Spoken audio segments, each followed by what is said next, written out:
भगवान ने महाभारत युद्ध में जब दुर्योधन और अर्जुन दोनों मांगने के लिए आए तो भगवान बोले एक तरफ हमारी सेना, एक तरफ अकेले हम, लेकिन हमारी शर्त है कि हम शस्त्र नहीं उठाएंगे।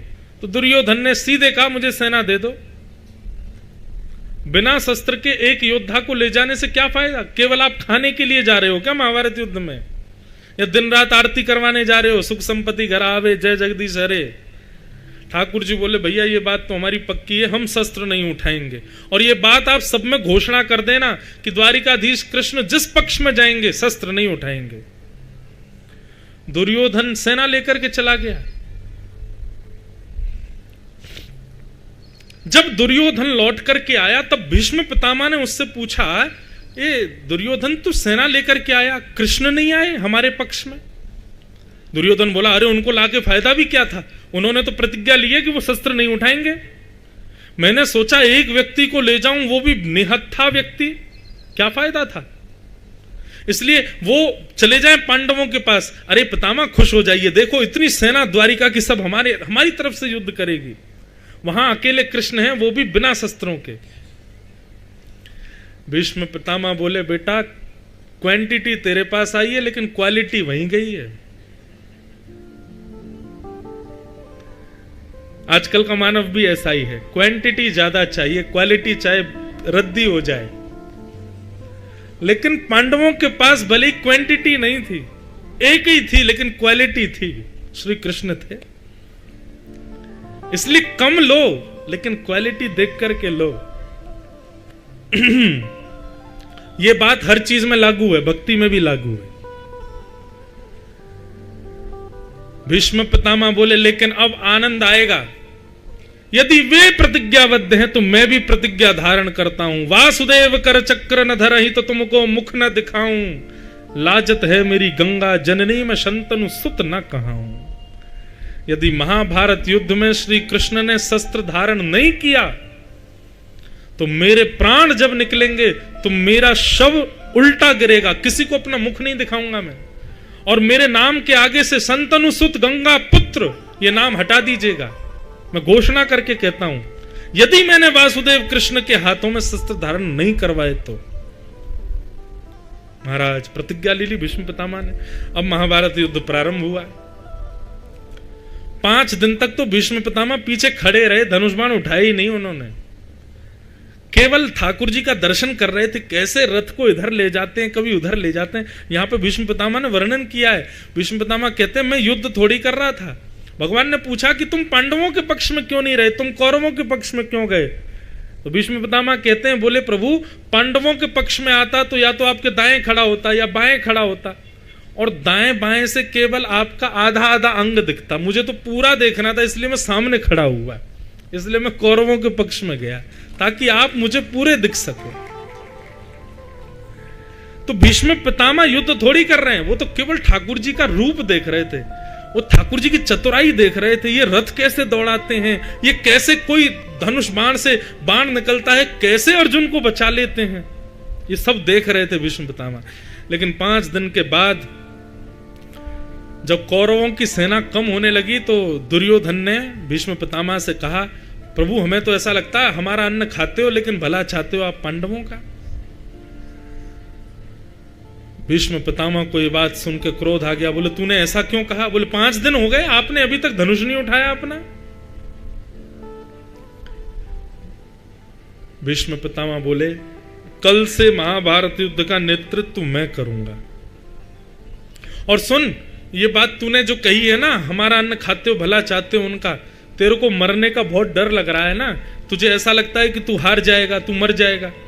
सुन मैं रात्रि को भजन करने बैठता हूं, अपने संपूर्ण जीवन के भजन बल को मैं देने को तैयार हूं।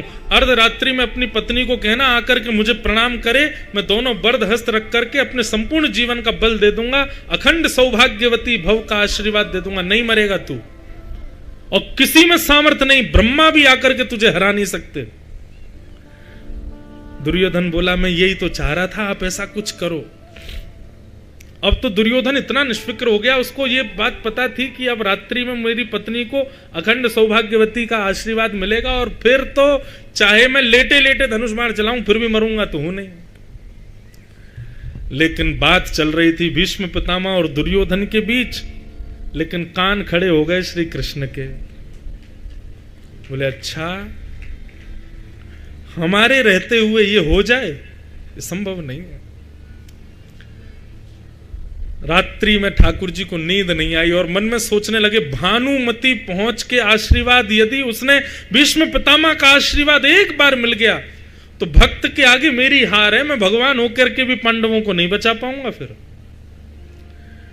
इतने में ही ठाकुर जी ने एक उधरी सी धोती पहनी, पुरानी सी बगलबंदी पहनी, सिर पर खूब सारा बड़ी सी स्वाफी बांध करके ऐसे ठोड़ी से भी बांध लिया, अपना रूप थोड़ा सा हुलिया बदल लिया, कानों में बड़े बड़े कुंडल डाल लिए, कड़ूला पहन करके और बाहें चढ़ा करके बिल्कुल ग्वारिया बन गए ठाकुर जी। और हाथ में ली लठिया, एक लालटेन लेकर के सीधे पहुंचे द्रौपदी के पास। सो रही थी द्रौपदी, उसका पैर का अंगूठा खींचा, बोले उठ जा जल्दी। द्रौपदी बोली कौन है? बोले मैं हूं कन्हैया। बोले इतनी रात को? बोले जल्दी चल मेरे साथ। बोले कहां? बोले ज्यादा पूछ मत, चल जल्दी मेरे साथ, और सुन घूंघट करके चल, बढ़िया अपना मुंह ढक ले। बोले जाना कहां है? बोले भानुमति आए उससे पहले भीष्म पितामह का आशीर्वाद लेना है तुझको, और एक बात याद रखियो, बस मुंह मत खोलियो अपना, कुछ कहें भी तो में ही उत्तर देना।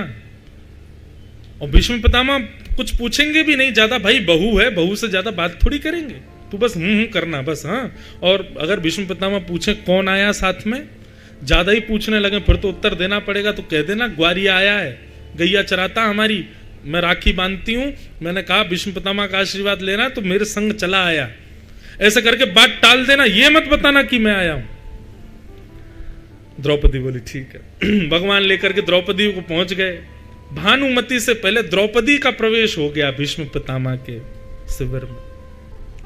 भीष्म पितामह बैठ करके संध्या कर रहे थे, इतने में ही द्रौपदी के नूपुरों की आवाज आई, भीष्म पितामह के नेत्र खुले। भीष्म पितामह को लगा भानुमति आ गई, क्योंकि दुर्योधन को बोला था अपनी पत्नी को भेज देना।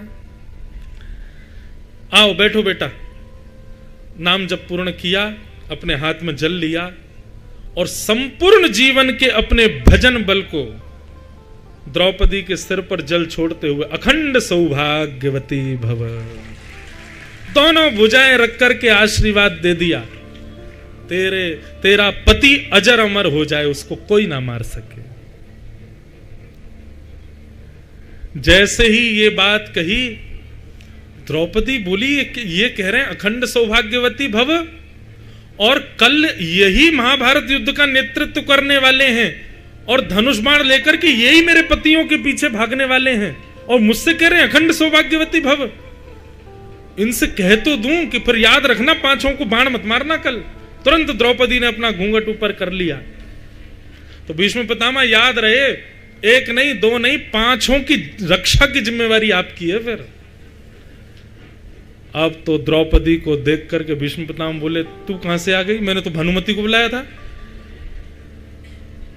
तू कैसे आ गई? मेरी और दुर्योधन की बात हुई थी, भानुमति आकर के आशीर्वाद लेने वाली थी, तुम कहां से आ गई बेटा? द्रौपदी बोली ये बात जरूरी नहीं मैं कहां से आ गई, पर क्या मुझे आपके आशीर्वाद का अधिकार नहीं है? भीष्म पितामह के नेत्र सजल हो गए। बोले होना तो वही है जो लिखा है, मुझे भी संकेत तो होता था। और देखो कैसी विडंबना, ईश्वर की कृपा कि भानुमति आए उससे पहले द्रौपदी आ गई, ये भी तो एक संयोग है। द्रौपदी बोली अब निकल लेती हूं यहां से, तुरंत प्रणाम करके जाने। सुनो सुनो सुनो, रुको, कहीं ये संयोग ईश्वर के द्वारा नहीं, कृष्ण के द्वारा तो नहीं रचा गया? किसके साथ आई हो तुम, और तुमको किसने कहा कि जाके भीष्म पितामह का आशीर्वाद लो? अब तो महाराज भीष्म पितामह हैं, सिंह जैसी गर्जना है उनकी, कौन घबराए ना उनके आगे। द्रौपदी की जीव लड़खड़ाने लगी, नहीं नहीं कोई नहीं, मेरे ही मन में आ गया था।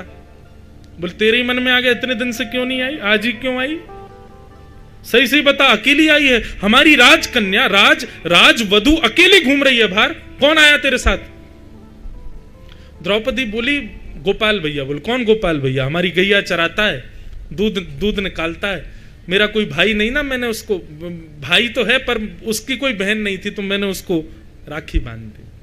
अच्छा चल जरा दिखा मुझे तो कैसा तेरा गोपाल भैया, मैं भी तो देखूं। और भीष्म पितामह निकल करके बाहर आए। ओ गोपाल भैया कहाँ है भैया इतकुआ? दूर बैठे ठाकुर जी को वहीं पटक लग गई। बोले कि अब तो हम फंस गए, ये द्रौपदी ने भीतर जाके मुंह खोल दिया अपना। ठाकुर जी बोले राम राम जी। बोले दूर से राम राम नहीं, इधर आओ बेटा, हमें भी तो दिखाओ कौन हो तुम। ठाकुर जी समीप गए, ऐसा बढ़िया पाग वाग बांध के ठोड़ी वोड़ी से ऐसे लिपटा करके गए थे, पता ही नहीं चले कि मैं हूं। लेकिन भीष्म पितामह ने कहा द्रौपदी तेरे गोपाल भैया के नेत्र कहीं देखे देखे लग रहे हैं, कहीं तो देखा है। ठाकुर जी खूब छुपा में बोले अरे ग्वारिया हूं, गैयान के बीच में देख लिया होगा। बोले कहीं रथों के बीच में तो नहीं देखा, कहीं घोड़ों के बीच में तो नहीं देखा, पाग उतारो अपनी। गोपाल भैया बोला अरे पाग कैसे उतार देंगे महाराज, शान है हमारी। अरे इधर आ, पकड़ करके जैसे ही पाग खींचे, घुंघराले केश ठाकुर जी के खुल गए। जो मोरपीछ छिपा हुआ था भीतर, वो मानो जैसे धीरे से खड़ा हो गया। ऐसा सुंदर रूप ठाकुर जी का। चंद्रमा था तो अमावस्या का, लेकिन मन में सोचने लगा इतने सुंदर श्याम सुंदर, और हम फोकस ना डालें। तुरंत पूर्णिमा का चंद्रमा प्रकट हो गया। ठाकुर जी का रूप भीष्म पितामह के सामने आनंदित हो गए। भीष्म पितामह के नेत्र लाल पड़ गए, लेकिन मंद मंद मुस्कुरा रहे हैं। वारे कन्हैया, ये तू ही कर सकता है कि भानुमति द्रौपदी में बदल जाए, ये तेरी ही लीला है। कल से महाभारत युद्ध का नेतृत्व मैं करने वाला हूं। हे द्रौपदी, मैंने तुझे आशीर्वाद दिया है, अखंड सौभाग्यवती भव। तेरे सामने जिम्मेवारी देता हूं कि पांचों की रक्षा ये करेगा। अगर पांचों को खरोंच भी लगे तो मेरे पास मत आना रोती हुई, क्योंकि आशीर्वाद मैंने दिया, लेकिन जिम्मेवारी भी तेरे सामने इसको दे दी मैंने। अब ये बचाएगा पांचों को, कैसे बचाएगा वो इसके ऊपर है। ऐसा कहकर के भीष्म पितामह तो भीतर चले गए। द्रौपदी बोली भैया आप इतने दुखी क्यों हो रहे हो, आप बचा लेना ना। बोले तू नहीं जानती है, ये भीष्म पितामह अपनी प्रतिज्ञा पूरी करेगा। इसने प्रतिज्ञा ले रखी है कि मेरे हाथ में शस्त्र उठवाना है इसको। अगर तुम नहीं बताती कि मैं आया हूं तो पांचों की रक्षा भीष्म पितामह करता, लेकिन अब तुम्हारे सामने इसको मुझे जिम्मेवारी दी और इसकी प्रतिज्ञा को पूर्ण करने के लिए ये सारी ताकत लगाएगा कि मैं कैसे भी शस्त्र उठाऊं और मेरी प्रतिज्ञा टूटेगी। और भगवान की प्रतिज्ञा टूटने का मतलब है पृथ्वी बीच से फट जाएगी, नूतन प्रलय हो जाएगा, पूरे विश्व का नाश हो जाएगा उसी समय जिस दिन ठाकुर जी अपनी प्रतिज्ञा तोड़ दें। ठाकुर जी बेचारे सोच रहे थे चैन की नींद सोऊंगा, रात भर नींद नहीं आई, अब क्या करें। दूसरे दिन भीष्म पितामह ब्रह्म मुहूर्त में ही उठ गए। महाराज आज अपने घोड़ों को स्वयं लगा रहे हैं, अपने तस्कर को स्वयं संभाल रहे हैं, अपने बाणों को स्वयं पहना रहे हैं। पूरे युद्ध भूमि में पहले ही योद्धाओं के आने से पहले ही भीष्म पितामह घूम घूम करके देख आए, यहां से इसको मारूंगा, यहां से उसको मारूंगा, सब पहले ही नियोजित कर दिया। योद्धाओं के आने से पहले ही भीष्म पितामह रणभूमि में खड़े हैं। सूर्योदय होते ही जैसे ही युद्ध का नाद हुआ, पहला बाण प्रत्यंचा पर भीष्म पितामह ने चढ़ाया, आकाश की ओर करते हुए जैसे ही पांडवों की ओर छोड़ा, एक में से अनेक बाण निकले और 5 दिनों में जितनी सेना कौरवों की नष्ट हुई थी, एक बाण में भीष्म पितामह ने उतनी पांडवों की सेना खत्म कर दी। ये तो एक बाण था। भीष्म पितामह बोले अब बचा, इन पांचों को कैसे बचाएगा। और महाराज भीष्म पितामह युद्ध भूमि में आज मानो जैसे लग रहा था सूर्य श्वेत वर्ण के होकर के आ गए हों सबको मारने के लिए। आज ठाकुर जी घबरा रहे हैं युद्ध भूमि में। तभी भीष्म पितामह ने एक चक्रव्यूह बनाया और उस चक्रव्यूह में फंस गया अर्जुन का रथ। अर्जुन को केंद्र में लेकर के प्रत्यंचा बाण पर चढ़ा करके जैसे ही अर्जुन को केंद्र में लिया, भगवान सोचने लगे भीष्म पितामह का बाण है, जितनी द्रुत गति से मेरा रथ चलता है उतनी ही द्रुत गति से इनका बाण है। यदि ये लगा तो इतना समय भी नहीं मिलेगा कि मैं भगा सकूं रथ को। ठाकुर जी ने नेत्र बंद कर लिए, प्रतिज्ञा तोड़नी पड़ेगी। तभी देखा दूर टूटा हुआ रथ का चक्का पड़ा है, देख रहे हैं भीष्म पितामह की ओर। तुरंत ठाकुर जी कूदे हैं रथ से और जाकर के देख तो रहे थे भीष्म पितामह को, लेकिन जाकर के चक्का उठाया तो 2 बार तो हाथ में मानो धूल ही आई, मानो पृथ्वी भगवान की पत्नी ठाकुर जी को कह रही हो प्रतिज्ञा मत तोड़िए। लेकिन अर्जुन केंद्र में है, भक्त केंद्र में है, इसके लिए ठाकुर जी प्रतिज्ञा तोड़ने को तैयार हैं। तीसरे प्रयास में जैसे ही टूटा हुआ रथ का चक्का हाथ में आया, भगवान रथांग पाणे बन गए और जैसे ही दौड़े भीष्म पितामह की ओर, उस समय सारा युद्ध स्तब्ध हो गया। मानो ऐसा लग रहा था नृसिंह प्रकट हो गए हों और हिरण्यकश्यप के ऊपर प्रहार करने जा रहे हों। पृथ्वी डामाडोल होने लगी, आकाश में बादल गर्जना करने लगे, पृथ्वी पर नूतन प्रलय होने लगा, बस फटने ही वाली थी, क्योंकि ठाकुर जी ने हाथ में शस्त्र उठा लिया है। इतने में ठाकुर जी गतोत्तरीय, भगवान का उत्तरीय वस्त्र नीचे गिर गया, मानो पृथ्वी को शांत किया हो। प्रतिज्ञा तोड़ी है पर अपने लिए नहीं, भक्त के लिए तोड़ी है, इसलिए पृथ्वी शांत हो जाओ, प्रलय करने की आवश्यकता नहीं है। और रथ के चक्के को लेकर के बस फेंकने ही वाले थे भीष्म पितामह के ऊपर। भीष्म पितामह ने अपनी प्रत्यंचा को ढीला किया, धनुष बाण नीचे रख दिए और ताली बजाने लगे, वाह वाह वाह वाह वाह। अरे देखो देखो देखो देखो देखो, प्रतिज्ञाधारी खड़ा है सामने हमारे। मैं बिना शस्त्र के भूमि के भार को हरूंगा, मैं बिना शस्त्र के महाभारत युद्ध को लड़ूंगा। कहां गई तुम्हारी प्रतिज्ञा? आप कहो मैं शस्त्र बिन भूमि हरहूं सब भार। तू हमको क्षत्रिय ना गिने, बोल ही वचन विचार। बताइए क्या कहेंगे अब आप? कहां गई आपकी प्रतिज्ञा? पूरा युद्ध शांत हो गया, सब देख रहे हैं ठाकुर जी को। ठाकुर जी ऐसे खड़े हैं रथ का चक्का लेके। डार चक्र हरि हस पड़ो, दियो उत्तर ब्रजराज। ठाकुर जी ने रथ का चक्का दूर फेंका, मंद मंद मुस्काने लगे और उत्तर दे रहे हैं, आज तजी प्रतिज्ञा मोरी में तोरी प्रतिज्ञा काज। ए पितामह, तुमने वचन लिया था कि वासुदेव कृष्ण ने यदि शस्त्र नहीं उठाया तो तुम्हारी जब मृत्यु होगी तो तुम किसी को मुख न दिखाते हुए गिरोगे। तुम भी जानते हो, मैं भी जानता हूं, असंख्य बाण तुम्हारे अंग पर लगने वाले हैं और जब असंख्य बाणों की सैया पर तुम नीचे की तरफ मुख करके गिरोगे तो तुम्हारी इच्छा मृत्यु जो है वो कैसे पूर्ण होगी कि अंतिम श्वास जब निकले तब ठाकुर जी का मैं दर्शन करूं। मेरा दर्शन करने के लिए तुम्हारा मुख ऊपर होना चाहिए और उसके लिए मुझे प्रतिज्ञा तोड़नी पड़ेगी। आज तजी प्रतिज्ञा मोरी में तोरी प्रतिज्ञा काज। लुट गए भीष्म पितामह। भीष्म पितामह आज कह रहे हैं, मैं आपकी स्तुति सीधा लेट करके गा रहा हूं ना, इसमें भी आपकी कृपा है ठाकुर जी। यदि आप नहीं चाहते, रथ का चक्का नहीं उठाते तो मेरा शव आज नीचे की ओर गिरा होता, मैं आपका अंतिम दर्शन नहीं कर पाता और मेरी इच्छा मृत्यु पूरी नहीं हो पाती।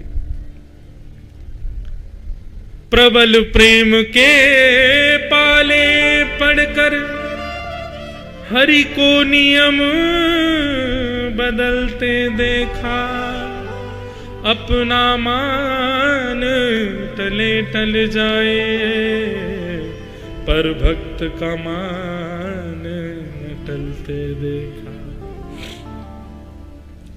लोग भले ही ये कह देंगे कि मैंने प्रतिज्ञा तोड़ी, पर भीष्म पितामह तुमको मेरा अंतिम दर्शन, तुम्हारी अंतिम श्वास में मेरा दर्शन तुमको नहीं हो पाता यदि मैं अपनी प्रतिज्ञा नहीं तोड़ता।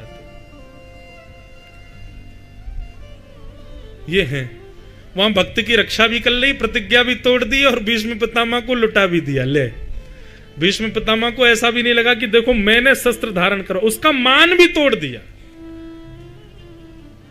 ऐसे वर्सेटाइल कैरेक्टर हैं हमारे श्री कृष्ण, एक ही क्रिया में सब कर देते हैं। भक्ति की रक्षा भी हो गई, प्रतिज्ञा भी तोड़ दी और भीष्म पितामह को अभिमान भी नहीं होने दिया। महाभारत युद्ध में एक क्षण के लिए तालियां बजने लगी ठाकुर जी के लिए, और फिर से सबने धनुष बाण उठाए, फिर लड़ने लगे, फिर युद्ध शुरू हो गया। ऐसे भीष्म पितामह आज ठाकुर जी के चरणों में वंदन करते हैं और ब्रज को याद करते हुए उत्तरायण के सूर्य जैसे ही हुए भीष्म पितामह के मुख से दिव्य ज्योति निकली और भगवान में जाकर के विलीन हो गई। बोलो भक्त वत्सल भगवान।